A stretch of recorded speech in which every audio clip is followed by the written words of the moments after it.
तो हेलो बच्चों, कैसे हैं आप सब। आज हम लोग पढ़ने जा रहे हैं मैक्रो इकोनॉमिक्स का दूसरा वाला पार्ट, दूसरा पार्ट नहीं, दूसरा chapter, some basic concept of macro economics.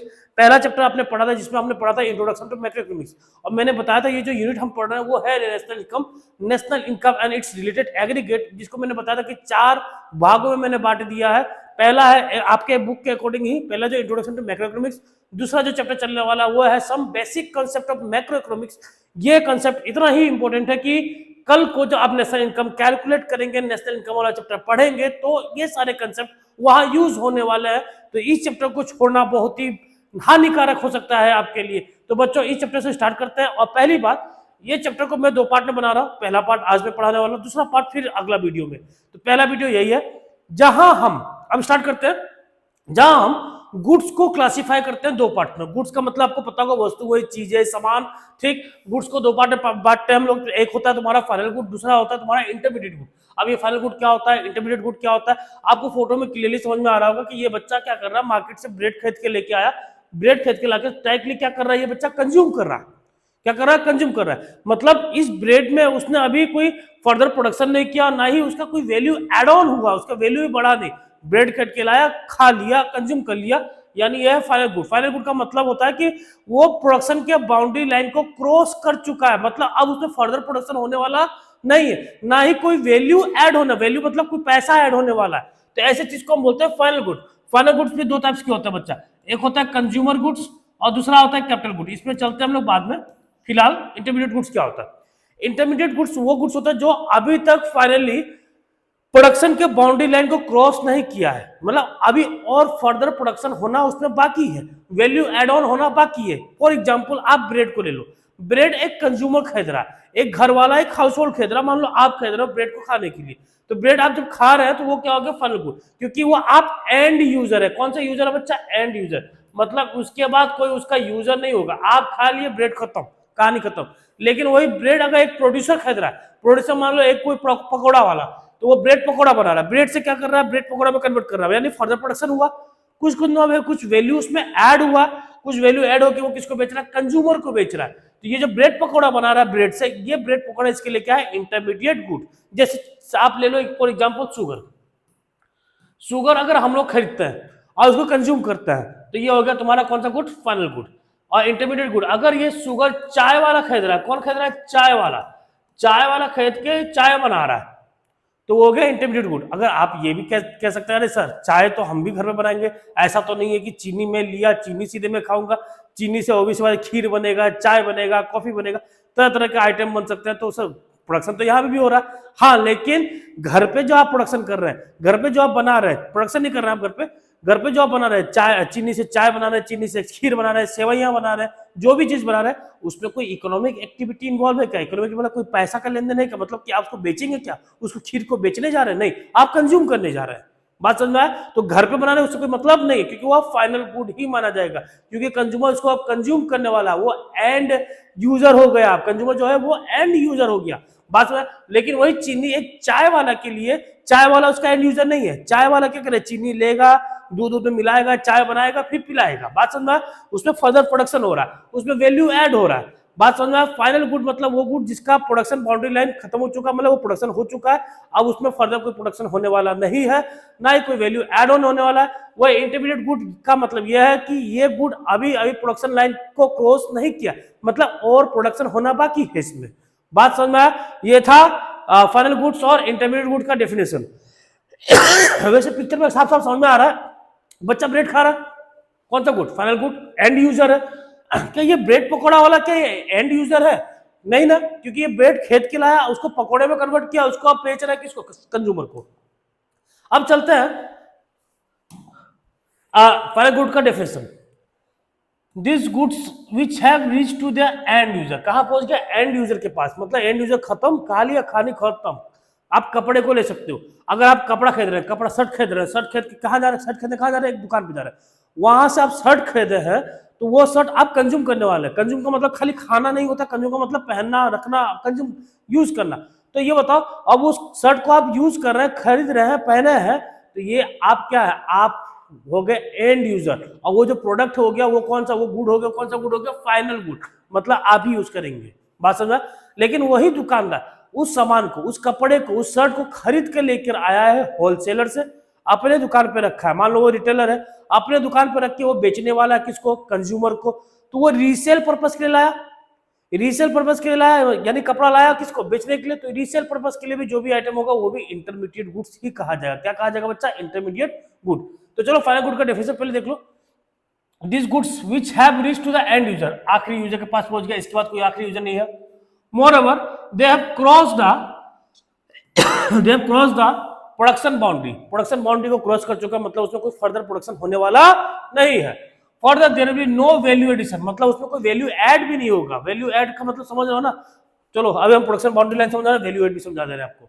Suppose ये एग्जांपल देख लो, एक फार्मर क्या कर रहा है यहाँ पे, फार्मर खेती कर रहा है, गेहूं उगा रहा है, गेहूं उगाया और 100 रुपए में किसको बेचा, मिल वाले को बेचा। तो फार्मर ने गेहूं बेचा किसको, मिल वाले को। कितने बेचा, 100 रुपीज में, ठीक, गेहूं बेच दिया। अब गेहूं किसके पास आ गया, मिल वाले के पास।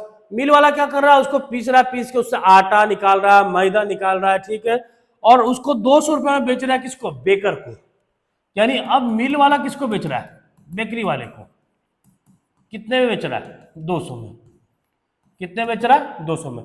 तो कहीं ना कहीं इसमें वैल्यू ऐड हुआ, यानी मिल वाले ने 100 रुपए में खरीदा, 100 रुपए में खरीदने के बाद उसको प्रोडक्शन किया, प्रोडक्शन करने के बाद उसको किसको बेचा, बेकरी वाले को। तो कितना वैल्यू ऐड किया इसने, 100 रुपीज का वैल्यू ऐड किया। फार्मर ने 100 रुपए में बेचा था, वैल्यू ऐड मिल वाले ने कितना किया, 100, यानी कितने बेचा बेकरी वाले को, 200 में। अब बेकरी वाला क्या कर रहा है उस बेकरी वाले ने ब्रेड, उससे ब्रेड में कन्वर्ट किया, ब्रेड में कन्वर्ट किया, उसको 300 रुपए में कंज्यूमर को बेच दिया। अब बेकर जो है कंज्यूमर को बेच रहा है, कंज्यूमर को बेच रहा है कितने में, 300 में। यहाँ पे इसने बेकर ने कितना वैल्यू ऐड किया, 100 रुपीज का। कितने का ऐड किया, 100 रुपीज का। और फाइनली कंज्यूमर के पास कितने पहुंचा, 300 में। तो कंज्यूमर क्या है, वो अब ब्रेड को कंज्यूम करने वाला वो एंड यूजर है, यानी कंज्यूमर के लिए वो गुड क्या होगा, ये गुड क्या होगा, फाइनल गुड। कौन सा गुड है, ये फाइनल गुड। लेकिन वही जब फार्मर ने मिल वाले को बेचा था, मिल वाले ने बेकर को बेचा था, तब तो यहाँ पे ये इंटरमीडिएट गुड था। क्या बचा था, क्या था, इंटरमीडिएट गुड। तो फाइनल गुड का कॉस्ट कितना रहा है, 300 रुपए का। फाइनल गुड का जो अमाउंट है ना, जब नेशनल इनकम हम लोग कैलकुलेट करेंगे, क्या कैलकुलेट करेंगे, नेशनल इनकम का कैलकुलेशन होगा, एस्टिमेशन होगा, तो फाइनल गुड का अमाउंट ही ऐड किया जाएगा। इंटरमीडिएट गुड का अमाउंट ऐड नहीं किया जाएगा। क्यों, क्योंकि इसी 300 में ये इंटरमीडिएट का अमाउंट ऐड है ना, यानी 300 रुपया तो है ही पहले से। अब इंटरमीडिएट गुड का हम लोग जोड़ना लग जाए सबका, तो 300, यानी 300 कितना होगा, 600, डबल काउंटिंग हो जाएगा। इसीलिए कहा जाता है कि नेशनल इनकम के कैलकुलेशन के टाइम में जो फाइनल गुड का अमाउंट है उसी को लिया जाएगा, इंटरमीडिएट गुड्स के अमाउंट को नहीं लिया जाता। अगर ले लोगे गलती से भी तो डबल काउंटिंग हो जाएगी, क्योंकि फाइनल गुड में तो ऑलरेडी इंटरमीडिएट गुड्स के अमाउंट इंक्लूड है। तो ये 300 तो तुम्हारा फाइनल गुड है ही। अब इंटरमीडिएट गुड को भी ले लो तो क्या हो जाएगा, डबल काउंटिंग हो जाएगा। क्या हो जाएगा बच्चा, डबल काउंटिंग, और वो हो जाएगा नुकसान, कैलकुलेशन हो जाएगा खराब। तो ये बात समझ में आया। तो ये है प्रोडक्शन बाउंड्री। क्या है प्रोडक्शन बाउंड्री, हमें क्या समझाना चाहता है, प्रोडक्शन बाउंड्री। फार्मर ने किसको बेचा, मिल वाले को, मिल वाले ने किसको बेचा, बेकरी को, बेकरी ने किसको बेचा, कंज्यूमर को। यह है प्रोडक्शन बाउंड्री। यानी प्रोडक्शन बाउंड्री मतलब यहां तक कहानी अब खत्म। अब ब्रेड में कोई फर्दर प्रोडक्शन होने वाला नहीं है। अब ब्रेड आगे कन्वर्ट नहीं होने वाला, ब्रेड सीधा कंज्यूमर खाने वाला है, इसको कंज्यूम करने वाला है। बात समझ में आया। अब बात करते हैं फाइनल गुड्स की। वो प्रोडक्शन बाउंड्री समझाना चाह रहा था। और एक और चीज वहां मैंने आपको समझा दिया कि फाइनल गुड का जो अमाउंट है वो एस्टिमेशन ऑफ नेशनल इनकम में ऐड किया जाएगा, कैलकुलेट करते समय फाइनल गुड का अमाउंट लिया जाएगा, इंटरमीडिएट गुड का अमाउंट नहीं लिया जाएगा। अब देखो फाइनल गुड भी दो तरीके का होता है। एक होता है तुम्हारा कैपिटल गुड, एक होता है तुम्हारा एक होता है कंज्यूमर गुड, दूसरा होता है तुम्हारा कैपिटल गुड। क्या होता है बच्चा, कैपिटल गुड। कंज्यूमर गुड्स कौन से होता है, कंज्यूमर गुड्स वो गुड्स होता है ना जो कंज्यूमर्स के वांट्स को सेटिस्फाई करने के लिए कंज्यूमर खरीदता है, कंज्यूम करता है। जैसे हमको चाहिए ब्रेड, हमको चाहिए चाय, हमको चाहिए दूध, हमको चाहिए कपड़ा, ये सारे चीज हमारे वांट को सेटिस्फाई करने के लिए हम जो खरीद रहे हैं ये है कंज्यूमर गुड्स। ठीक है, हॉर्लिक्स खरीद रहे हो, फिर बाकी जितने टूथपेस्ट वगैरह है ये सब आप खरीद रहे हो, टूथब्रश खरीद रहे हैं। तो कंजम्पशन गुड्स, कंज्यूमर गुड को कंजम्पशन गुड भी कहा जाता है, कंफ्यूज मत होइएगा। कंज्यूमर गुड को ही कंजम्पशन गुड कहा जाता है। Are those good which are directly use for the satisfaction of human, जो डायरेक्टली यूज किया जाता है ह्यूमन वांट्स को सेटिस्फाई करने के लिए। आप मिठाई क्यों खाएंगे, क्योंकि आपको मन है खाने का, आपको मन नहीं होता तो खाते। आप पिज्जा क्यों खाएंगे, क्योंकि आपको मन है खाने का। बर्गर क्यों खाएंगे, बात समझा। परचेज बाय कंज्यूमर, कौन खरीद रहा है इसको? कंज्यूमर, यानी हाउस होल्ड खरीद रहे हैं फॉर फुलफिलिंग देयर वांट्स, अपने वांट्स को फुलफिल करने के लिए। क्या क्या हो सकता है? ब्रेड हो सकता है, क्लोथ हो सकता है, बहुत सारी चीजें। और कंज्यूमर गुड्स को हम लोग क्या बोलते हैं? Consumption expenditure. क्या बोलते हैं बच्चा? Consumption expenditure. अब बात करते हैं कैपिटल गुड की। कैपिटल गुड ना कंज्यूमर नहीं खरीदता, कैपिटल गुड खरीदता कौन है? प्रोड्यूसर। और प्रोड्यूसर के लिए ना वो गुड्स ना फिक्स एसेट्स हो जाता है। क्या होता है? Fix assets. फिक्स एसेट का मतलब आपने अकाउंटेंसी में पढ़ा था, एसेट्स का मतलब होता है बिजनेस की प्रॉपर्टीज, ठीक। और फिक्स एसेट मतलब वो एसेट जो लंबे समय के लिए चलेगा और लंबे समय के लिए वो आपको बेनिफिट प्रोवाइड करने वाला है। मान लो ये प्रोड्यूसर ने ट्रैक्टर खरीदा, ट्रैक्टर से क्या करेगा? प्रोडक्शन करेगा। मशीन खरीदा, मशीन से क्या करेगा? प्रोडक्शन करेगा। और ये चीज लंबे समय के लिए चलने वाला है। ये कोई कंज्यूमर नहीं खरीदने वाला। कौन खरीदने वाला? कैपिटल गुड कौन खरीदने वाला? प्रोड्यूसर खरीदने वाला। बात समझ में? Purchase by producer for help in production of other good, for example machine, ठीक। कैपिटल गुड को हम क्या बोलते हैं? Investment expenditure. क्या बोलते हैं बच्चा? Investment expenditure. अगर लास्ट में अगर पूछा जाए कि expenditure on final good, expenditure on final good का फॉर्मूला बता दिया जाए तो कंज्यूमर गुड को क्या बोलते हैं? Consumption expenditure. कैपिटल गुड का हम लोग एक्सपेंडिचर में क्या बोलते हैं? Investment expenditure. इन दोनों को ऐड कर दिया जाएगा, consumption expenditure plus investment expenditure आपका आ जाएगा एक्सपेंडिचर ऑन फाइनल गुड। बात समझ में आ गया तक? ठीक है, कहा गया? चलिए अब यहाँ देख लिए, यहाँ कुछ दिख रहा है आपको? ये जितने भी आइटम है ना, ये कंज्यूमर गुड, ये हम लोग खाने वाले हैं। मैगी वैगी कम्प्लान चावनप्राश जितना चीज है हम लोग डायरेक्टली कंज्यूम करने वाले हैं, ये कंज्यूमर गुड। और ये जो ट्रैक्टर दिख रहा है ना, इससे प्रोडक्शन होने वाला है। जेसीबी दिख रहा है, इससे प्रोडक्शन होने वाला है। ये है आपका कौन सा गुड? Capital good. ये है कंज्यूमर गुड आपका। ये सारे क्या बच्चा? ये सारे क्या आपके? Consumer goods. क्या है? ये कंज्यूमर गुड्स है, कंज्यूम करने वाले हम लोग। और ये कैपिटल गुड है, इसको हम लोग क्या करेंगे? इससे हम प्रोडक्शन करेंगे, खेती करेंगे। बात समझा? क्लियर?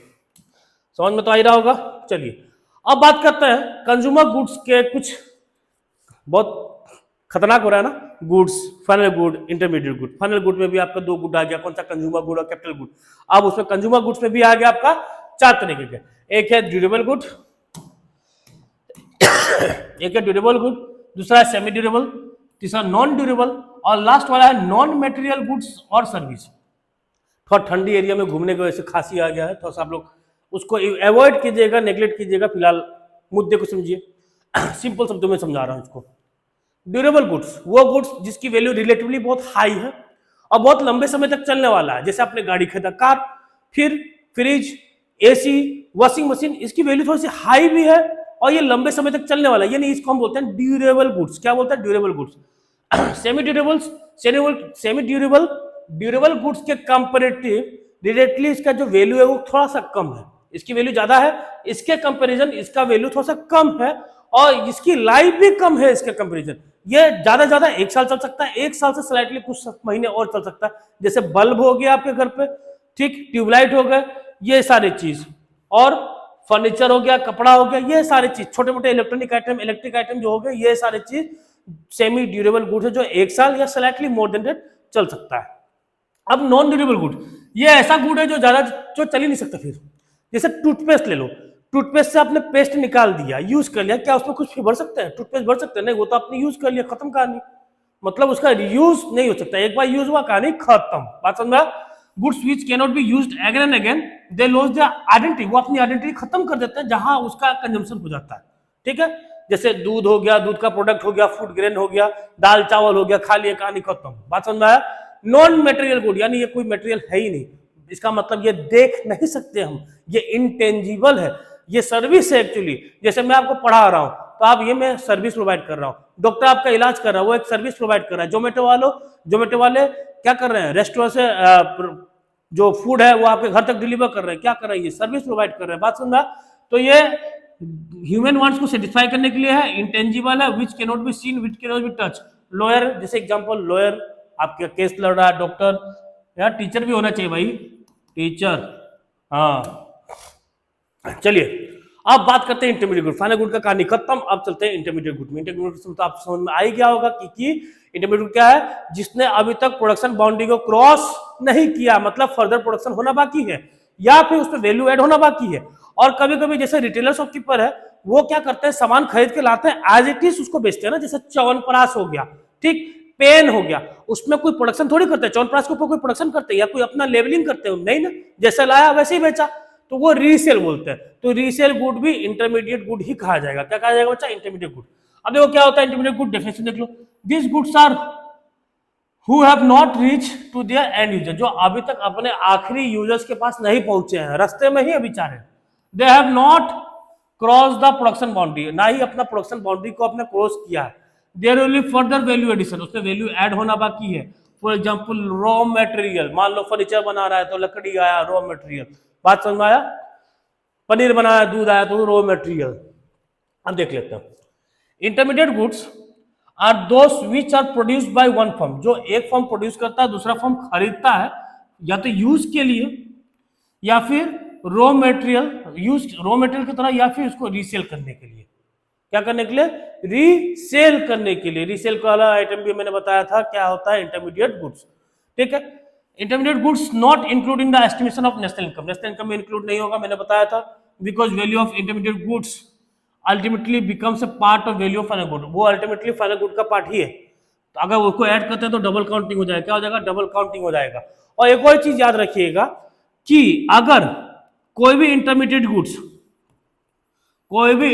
गुड्स यहां लिखा हुआ नहीं है, कोई भी इंटरमीडिएट गुड्स एक साल के अंदर नहीं बिका, एक साल के अंदर नहीं बिका, एट द एंड वो बचा हुआ है, साल के आखिरी में वो प्रोडक्ट बचा हुआ है, तो उसको हम लोग उस टाइम फाइनल गुड मान लेंगे। क्या मान लेंगे बच्चा, फाइनल गुड। अगर वो बिका नहीं तो उसको हम क्या मान लेंगे, फाइनल गुड। मान लो लकड़ी लाए थे फर्नीचर बनाने के लिए, वो लकड़ी एज इट इज पड़ा हुआ है रॉ मटेरियल की तरह, तो वो इंटरमीडिएट गुड टर्म नहीं कहलाएगा, तब क्या कहलाएगा, फाइनल गुड। कब, जब वो एक साल से ज्यादा उसने स्पेंड कर दिया अपना टाइम बिजनेस में, मतलब वो अकाउंटिंग ईयर के आखिरी में वो इंटरमीडिएट गुड किस गुड में कन्वर्ट हो जाएगा, फाइनल गुड में। मान लो रीसेल के लिए लाया था आपने च्यवनप्राश, वो एक साल तक रखा हुआ नहीं बिका, तो लास्ट में वो क्या बन जाएगा, फाइनल गुड। क्या बन जाएगा बच्चा, फाइनल गुड बन जाएगा। बात समझ में आया, क्लियर है, कोई दिक्कत यहाँ पे, चलिए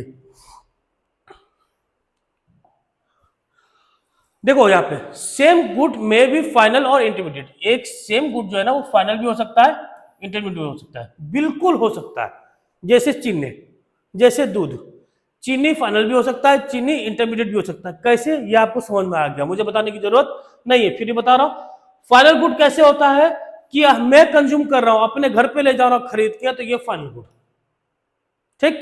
वही अगर एक प्रोड्यूसर है चीनी को ले जा रहा है मिठाई बनाने के लिए, स्वीट बनाने के लिए, या केक बनाने के लिए, या चाय बनाने के लिए, या कॉफी बनाने के लिए, ठीक, तो ये सब आइटम बनाने के लिए लेके जा रहा है, तो वो उसके लिए ये गुड कौन सा हो गया, इंटरमीडिएट गुड। मैं कंज्यूमर लेके जा रहा है तो ये हो गया तुम्हारा फाइनल गुड। वो एक प्रोड्यूसर लेके जा रहा है इसको कुछ और चीज में कन्वर्ट करके बेचने के लिए, तो वो हो गया इंटरमीडिएट गुड। दूध के साथ भी यही केस है, मैं दूध खरीद के लेके आ रहा, कंज्यूमर दूध खरीद के लेके आ रहा पीने के लिए, घर पे भी चाय बना के पी रहे हैं, तो भी वो कंज्यूमर वो फाइनल गुड ही कहा जाएगा, क्योंकि वो घर पे उसमें कोई वैल्यू एड नहीं हुआ, उसको बेचा नहीं गया ना, इकोनॉमिक एक्टिविटी उसमें इन्वॉल्व नहीं है, वो आप घर पे बना के खुद पी रहे हैं, खुद कंज्यूम कर रहे हैं। लेकिन वही कोई चाय वाला चाय बना के बेच रहा, दूध से मान लो बहुत सारे आइटम बनते हैं, आइसक्रीम, यहाँ पे आइसक्रीम दिया है, चलो आइसक्रीम बना देते हैं, ठीक, मिठाई भी बनता है, पनीर भी बनता है, बहुत सारी चीज। बात समझ में आया, खाने का मन तो नहीं कर रहा ना। अब देखो all machines are not capital good, हम ये बोल दें कि सारा का सारा मशीन कैपिटल गुड है। कैपिटल गुड का मतलब तो आपको पता है था, फिक्स एसेट्स, जैसे ट्रैक्टर का एग्जांपल दिया था, क्योंकि कैपिटल गुड में वो गुड्स होता है जो फर्दर प्रोडक्शन करता है, क्या करता है, प्रोडक्शन करता है, जो आपको बेनिफिट प्रोवाइड करता है इन फ्यूचर, जो लंबे समय के लिए चलता है। तो जरूरी नहीं है कि सारे मशीन ही कैपिटल गुड हो सकते हैं। मान लो ये सिलाई मशीन आपके घर पे भी होगा, माता जी चलाती होंगी, आपका छोटा मोटा फटा पुटा जितना कपड़ा है वो खुद माता जी सिल लेती होंगी, तो क्या वो प्रोड्यूसर है, नहीं, वो खुद वो कंज्यूमर है, वो अपने घर पे रखी है, अपने यूज के लिए रखी है, तो ये हो गया कंज्यूमर गुड। क्या हो गया, कंज्यूमर गुड। अगर वही कोई टेलर शॉप वाला, टेलरिंग शॉप वाला जो सिलाई मशीन जो चलाते हैं, जहां कपड़ा सिलाता है, आप जहां सिलने को कपड़ा देते हैं, तो टेलरिंग शॉप वाला रखते हैं, खरीदते हैं, तो वो कैपिटल, क्योंकि उससे वो प्रोडक्शन करेंगे, उससे वो बेचेंगे। आपके घर पे जो उसे बेचा नहीं जाता, वो घर के छोटे मोटे फटे मोटे काम के लिए यूज किया जाता है, तो वो कंज्यूमर गुड। और ऐसी बात करते हैं गाड़ी की, अगर गाड़ी आप अपने पर्सनल यूज के लिए ले रहे हैं, तो वो हो गया कंज्यूमर गुड्स। वही कोई टूरिस्ट कैब वाला ले रहा है उसको टैक्सी में चलाने के लिए, तो वो हो गया तुम्हारा कौन सा गुड बच्चा, कैपिटल गुड। गाड़ी अच्छी है ना, ये मेरी गाड़ी है। अब देखो intermediate good versus final good. अब बात करते हैं इंटरमीडिएट गुड क्या होता है, फाइनल गुड क्या होता है। मुझे बताने की जरूरत नहीं है, आपको समझ में आ गया, मुझे क्लियर पता है कि आपको समझ में आ गया। मीनिंग की बात की जाए, intermediate goods are those goods which are used as raw material, जिसको रॉ मटेरियल की तरह यूज किया जाता है for the production of other good during an accounting year. Clear. Final goods are those good which are purchase by consumer, जो consumer purchase करता है for final consumption, for final consumption, या purchase किया जाता है फॉर इन्वेस्टमेंट परचेज, जैसे capital good खरीद लिया। ठीक, प्रोडक्शन बाउंड्री, तो सीरीज वाले इंटरमीडिएट गुड जो है प्रोडक्शन बाउंड्री को क्रॉस नहीं किया है, फाइनल गुड प्रोडक्शन बाउंड्री को क्रॉस कर चुका है, अब उसमें कोई फर्दर प्रोडक्शन नहीं होना। वैल्यू एड, इसमें वैल्यू ऐड होगा, इसमें वैल्यू ऐड नहीं होगा। National income estimation, intermediate good national income में इंक्लूड नहीं होगा, फाइनल गुड नेशनल इनकम में इंक्लूड होगा। क्लियर। अब बात करते हैं consumption goods versus capital good, ये भी आपको समझ में आ गया होगा। Satisfaction of fund, consumption good ना डायरेक्टली कंज्यूमर्स के वांट को सेटिस्फाई करता है। मुझे भूख लगी है, मैंने खाना खाया, मुझे प्यास लगी, मैंने चाय पी, मैं पानी पिया, चाय थोड़ी पीता, प्यास लगता है तो कोई भी वांट्स को डायरेक्टली सेटिस्फाई करता है कंज्यूमर गुड्स, बात समझ में आया। लेकिन कैपिटल गुड कंज्यूमर्स को डायरेक्टली सेटिस्फाई नहीं करते हैं, इनडायरेक्टली भले कर देता लेकिन डायरेक्टली नहीं करते, क्योंकि किसी कंपनी वाले ने मशीन खरीदा, उस मशीन से वो कोल्ड ड्रिंक बना रहा है, तो उस मशीन से मेरा कोई रिलेशन, मुझे कोई डायरेक्ट सेटिस्फेक्शन मिल रहा है उससे नहीं, लेकिन कोक से आ रहा है तो ठंडा मैं पी रहा हूं तो मुझे ठंडा लग रहा है, तो मुझे सेटिस्फाई मिल रहा है, बात समझ।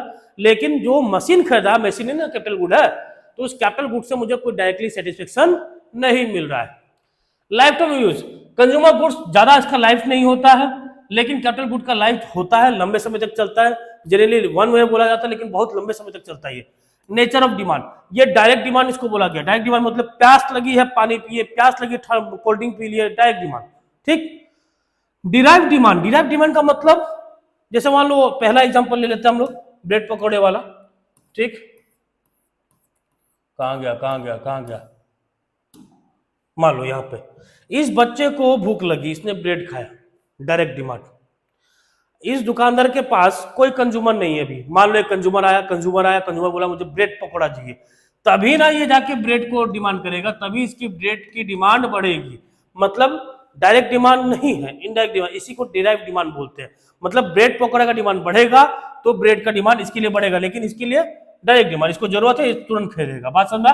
इसको खुद को जरूरत नहीं है, ये कंज्यूमर के डिमांड के ऊपर ये चीज डिमांड करेगा, बात समझ में आ गया। तो इसको बोलते हैं derive demand. Nature of expenditure, consumer वाले को हमने बताया था कंज्यूमर एक्सपेंडिचर, कैपिटल वाले को बताया था हमने इन्वेस्टमेंट एक्सपेंडिचर बताया था। इकोनॉमिक इंपैक्ट, देखो कंज्यूमर को ज्यादा प्रोडक्शन होगा तो उसकी ज्यादा यूज होगी और आपकी लाइफ स्टाइल ना चेंज हो जाएगा, लाइफ स्टाइल क्वालिटी, आपकी लाइफ स्टाइल रहने की क्वालिटी बढ़ जाएगी। जैसे मान लो बहुत पहले साबुन नहीं था मार्केट में, तो साबुन नहीं था तो लोग मिट्टी से या बहुत चीज से हाथ धोते थे या नहाते थे, बात समझा। तो अब देखो साबुन आपको हर दुकान में दिखेगा, हर घर पे साबुन दिखेगा, कहीं ना कहीं क्वालिटी ऑफ लाइफ चेंज हुआ, इंप्रूव हुआ। वैसे देख लो पहले गाड़ियां नहीं बनती थी, गाड़ियां का प्रोडक्शन बहुत कम था। मान लो कंज्यूमर की बात करें, कंज्यूमर एज ए कंज्यूमर मैं गाड़ी खरीद रहा हूँ, कैपिटल गुड को नहीं, कंज्यूमर गुड मान के चलो, तो एज ए कंज्यूमर मैं गाड़ी खरीद रहा हूँ। आज मार्केट में बहुत ज्यादा प्रोडक्शन हो रहा है गाड़ियों का, हर एक आदमी गाड़ी खरीद रहा है, सबके पास गाड़ी दिख रही है, दिख रही कि नहीं दिख रही। तो जितना ज्यादा प्रोडक्शन होगा उतना ज्यादा फायदा, उतना जो क्वालिटी ऑफ लाइफ है वो इंप्रूव होगा। ठीक। कैपिटल गुड की बात की जाए तो यहाँ पे भी सेम चीज है, जितना ज्यादा प्रोडक्शन होगा कैपिटल गुड का उतना प्रोडक्शन उतना इकोनॉमिक बूस्ट करेगा, इकोनॉमिक यानी देश आगे बढ़ेगा, जीडीपी बढ़ेगा। जीडीपी का मतलब होता है ग्रॉस डोमेस्टिक प्रोडक्ट, अब मतलब नहीं बताऊंगा क्योंकि मैं आगे इस चैप्टर को कंटिन्यू करने वाला है तो उसमें हम लोग मतलब बताएंगे जीडीपी का, बात समझना। अब चलता है last topic, all capital goods. Capital good मतलब वही ट्रैक्टर वाला जिससे हम प्रोडक्शन करता है। All capital good are producer goods, सही बात है, कैपिटल गुड तो हम प्रोड्यूसर गुड ही लेगा। ट्रैक्टर मैं क्यों खरीदूंगा, ठीक, ट्रैक्टर गुड्स मशीन मैं क्यों खरीदूंगा, मुझे मशीन का कोई मतलब नहीं, मशीन से प्रोडक्शन होता है तो वो किसका गुड्स है, प्रोड्यूसर गुड्स का। बट ऑल प्रोड्यूसर गुड्स, सारा producer goods are not capital good, सारा producer good are not capital good. कैसे, जैसे कि आप खेती करने जा रहे हैं, तो खेती करने जा रहे हैं तो कहीं ना कहीं रॉ मटेरियल चाहिए आपको। सपोज आपको फर्नीचर बनाना है, क्या बनाना बच्चा, फर्नीचर बनाना है, तो फर्नीचर बनाने के लिए सबसे पहले चाहिए आपको लकड़ी एज ए रॉ मटेरियल, फिर आपको चाहिए मशीन जो उस रॉ मटेरियल को कन्वर्ट करेगा किस पे, फर्नीचर पे। तो आपको ये दो आइटम चाहिए, क्या चाहिए बच्चा, दो आइटम। तो दो आइटम समझ में आया, एक वुड हो गया, एक तुम्हारा मशीन हो गया, ठीक, एक वुड हो गया तुम्हारा, एक मशीन हो गया। मशीन तो कैपिटल गुड है, लेकिन वुड क्या कैपिटल गुड है, वुड तो रॉ मटेरियल है, वो कैपिटल गुड है ही नहीं, क्योंकि वुड को एक बार यूज किया काम खत्म, उसको दोबारा यूज नहीं कर सकते हैं। इसलिए कहा गया है कि सारे कैपिटल गुड प्रोड्यूसर गुड तो हो सकते हैं, लेकिन सारे प्रोड्यूसर गुड कैपिटल गुड नहीं हो सकते, क्योंकि मशीन तो यहाँ कैपिटल गुड है लेकिन वुड यहाँ पे कैपिटल गुड नहीं है। Wood used as raw material by the producer, like wood used to make furniture, and wood used as a fixed asset by producer like plant and machinery. अब देखो, unlike fixed assets of producer, goods used as raw material are not durable. Durable नहीं है, durable मतलब उसको बार बार use नहीं कर सकते. Not durable मतलब वो एक बार यूज हुआ, कहानी खत्म, सिंगल यूज प्रोडक्ट है, उसको बार बार यूज नहीं कर सकते. ठीक, सेम वुड को दोबारा आप नहीं बना सकते, क्योंकि एक बार फर्नीचर में कन्वर्ट कर दिया तो उसको फिर लकड़ी में कन्वर्ट नहीं कर सकते. लेकिन फिक्स एसेट्स क्या होता है, ड्यूरेबल गुड होता है, जिसको हम बार बार यूज कर सकते हैं. That's why capital goods producer good हो सकता है, लेकिन प्रोड्यूसर गुड्स कैपिटल गुड नहीं हो सकता है. मतलब all producer goods capital good नहीं हो सकता है. बात समझ में आया? तो ये था हमारा chapter some basic concept of macroeconomics part 1. Part 2 के लिए आपको अगला वीडियो देखना पड़ेगा. कैसा लगा पढ़ के प्लीज कमेंट करके बताइएगा. सब्सक्राइब कीजिए और बहुत लोगों को शेयर कीजिए. Thank you so much.